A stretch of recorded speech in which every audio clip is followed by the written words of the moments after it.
How the corrupt World Health Organization promotes medical tyranny throughout the world. Trust WHO, a documentary film produced by Lillian Frank, reveals the clandestine influences that are controlling the World Health Organization, WHO, and that have been since the very beginning. Founded in 1948 by 61 member states whose contributions initially financed the organization, WHO was quickly infiltrated by industry. From big tobacco to the nuclear industry and pharmaceuticals, industry has historically dictated WHO's global agenda and continues to do so in the present day, putting profits and power ahead of public health. Bill Gates is WHO's #1 funder. In April 2020, Donald Trump suspended U.S. funding to WHO while the administration conducted a review into its role in severely mismanaging and covering up the spread of the coronavirus. This clearly propelled the Bill and Melinda Gates Foundation into the WHO's #1 funder slot. Upon election, President Joe Biden reversed the Trump administration decision, restoring U.S. funding to WHO. However, Bill Gates is still the #1 funder, contributing more to WHO's $4.84 billion biennial budget than any member state government. As revealed in a preview copy I received of Vax Unvax, Robert F. Kennedy Jr.'s new book, which will be released in November 2021, Gates has used his money strategically to infect the international aid agencies with his distorted self-serving priorities. The US historically has been the largest direct donor to WHO. However, Bill Gates contributes to WHO via multiple avenues, including the Bill and Melinda Gates Foundation as well as GAVI, which was founded by the Gates Foundation in partnership with WHO, the World Bank and various vaccine manufacturers. As of 2018, the cumulative contributions from the Gates Foundation and GAVI made Gates the unofficial top sponsor of the WHO, even before the Trump administration's 2020 move to cut all his support to the organization. And in fact, Gates gives so much that Politico wrote a highly critical article about his undue financial influence over the WHO's operations in 2017, which Politico said was causing the agency to spend a disproportionate amount of its resources on projects with the measurable outcomes Gates prefers. His sway has NGOs and academics worried. Some health advocates fear that because the Gates Foundation's money comes from investments in big business, it could serve as a Trojan horse for corporate interests to undermine WHO's role in setting standards and shaping health policies. Plus, Gates also routes funding to WHO through SAGE Strategic Advisory Group of Experts and UNICEF and Rotary International, bringing his total contributions to over $1 billion, Kennedy explains in the book, adding that these tax-deductible donations give Gates both leverage and control over international health policy, which he largely directs to serve the profit interest of his pharma partners. As noted in the featured film, when it was founded, WHO could decide how to distribute its contributions. Now, 70% of its budget is tied to specific projects, countries, or regions, which are dictated by the funders. As such, Gates' priorities are the backbone of WHO, and it wasn't a coincidence when he said of WHO, "Our priorities are your priorities." Gates' vaccine obsession has diverted WHO's giving from poverty alleviation, nutrition, and clean water to make vaccine uptake its preeminent public health metric. And Gates is not afraid to throw his weight around, according to Kennedy's book. The sheer magnitude of his foundation's financial contributions has made Bill Gates an unofficial albeit unelected leader of the WHO. Pharma and WHO cashing checks in previous pandemics. During the 2009 H1N1 swine flu pandemic, secret agreements were made between Germany, Great Britain, Italy, and France with the pharmaceutical industry before the H1N1 pandemic began, which stated that they would purchase H1N1 flu vaccinations but only if a pandemic level 6 was declared by WHO. The Trust WHO documentary shows how, 6 weeks before the pandemic was declared, no one at WHO was worried about the virus, but the media was nonetheless exaggerating the dangers.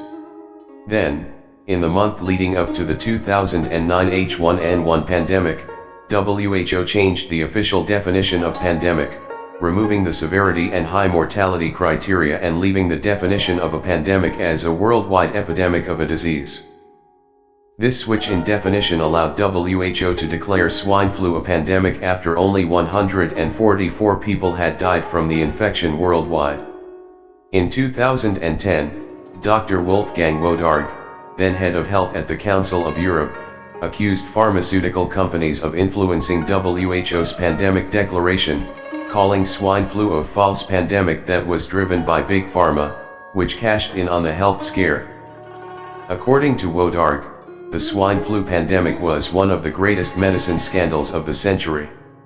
In the investigation into WHO and Big Pharma's falsification of a pandemic, an inquiry stated, in order to promote their patented drugs and vaccines against flu, pharmaceutical companies influenced scientists and official agencies responsible for public health standards to alarm governments worldwide and make them squander tight health resources for inefficient vaccine strategies, and needlessly expose millions of healthy people to the risk of an unknown amount of side effects of insufficiently tested vaccines. While governments ended up with stockpiles of vaccines they would never use, many of those WHO received the H1N1 swine flu vaccine suffered from adverse effects including Guillain-Barré syndrome, narcolepsy, cataplexy and other forms of brain damage. The origins cover-up. WHO's investigation into COVID-19's origin was also a fake investigation from the start. China was allowed to handpick the members of the WHO's investigative team, which included Peter Daszak, PhD. WHO has close professional ties to the Wuhan Institute of Virology, with the inclusion of Daszak on this team virtually guaranteed the dismissal of the lab origin theory, and in February 2021, WHO cleared with and two other biosafety level 4 laboratories in Wuhan, China, of wrongdoing, saying these labs had nothing to do with the COVID-19 outbreak. Only after backlash, including an open letter signed by 26 scientists demanding a full and unrestricted forensic investigation into the pandemic's origins, did WHO enter damage control mode, with Director General Tedros Adhanom Ghebreyesus and 13 other world leaders joining the US government in expressing frustration with the level of access China granted an international mission to Wuhan. A couple of noteworthy points: Gates handpicked Ghebreyesus as WHO's Director General, not because of his qualifications. Tedros has no medical degree and a background that includes accusations of human rights violations, but due to this loyalty to Gates, again according to Kennedy's book. Further, WHO's allegiance to China was secured years earlier, when China secured WHO votes to ensure its candidates would become Director General.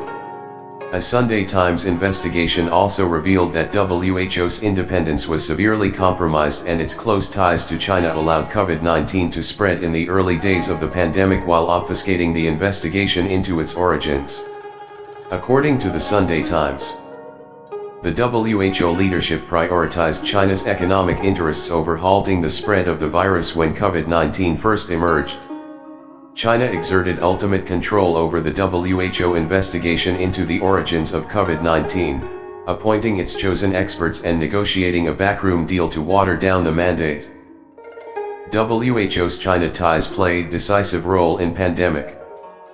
On January 28, 2020, 4 weeks after Taiwan had alerted WHO that a mysterious respiratory illness was spreading in China, WHO had not yet taken action and continued to praise China. Tedros even praised China for their transparency and said the Chinese president had shown rare leadership and deserved gratitude and respect for acting to contain the outbreak at the epicenter, the Sunday Times reported. These extraordinary steps had prevented further spread of the virus, and this was why, he said, there were only a few cases of human-to-human transmission outside China, which we are monitoring very closely. Speaking with the Sunday Times, Professor Richard A. Bright of Rutgers University's Waxman Institute of Microbiology in New Jersey, said it was this close connection that ultimately steered the course of the pandemic. Not only did it have a role, it has had a decisive role. It was the only motivation. there was no scientific or medical or policy justification for the stance that the WHO took in January and February 2020. That was entirely premised on maintaining satisfactory ties to the Chinese government. So at every step of the way, the WHO promoted the position that was sought by the Chinese government. The WHO actively resisted and obstructed efforts by other nations to implement effective border controls that could have limited the spread or even contained the spread of the outbreak. It is impossible for me to believe that the officials in Geneva, WHO were making those statements, believed those statements accorded with the facts that were available to them at the time the statements were made. It's hard not to see that the direct origin of that is the support of the Chinese government for Tedros's election as Director General. This was a remarkably high return on China's investment with the relatively small sums that were invested in supporting his election. It paid off on a grand scale for the Chinese government. WHO corruption runs deep. Even prior to the pandemic, WHO had released a statement that it had been in discussions with Facebook to ensure people can access authoritative information on vaccines and reduce the spread of inaccuracies. At WHO's first Global Vaccination Summit, held in Brussels in September 2019, Jason Hirsch, Facebook's public policy manager, alluded to the censorship and media manipulation that was to come. The first thing that we are doing is reducing the distribution of misinformation about vaccinations, and the second thing that we are doing is increasing exposure to credible, authoritative content on vaccinations. Rather than putting public health first, such as pushing for safety studies into vaccination, WHO's history clearly illustrates its allegiance to big pharma and other industries. WHO, for instance, has downplayed the health effects caused by the 1986 Chernobyl nuclear disaster, stating that only 50 deaths were directly caused by the incident and a total of up to 4,000 people could eventually die of radiation exposure from the disaster. WHO signed an agreement with the International Atomic Energy Agency, IAEA, which is promoting peaceful use of atomic energy, in 1959. Making it subordinate to the agency in relation to ionizing radiation. WHO's response to the Fukushima radiation disaster in 2011 was also criticized, with evidence of a high-level cover-up. WHO once again downplayed the risks, stating the predicted risks are low and no observable increases in cancer rates above baseline rates are anticipated.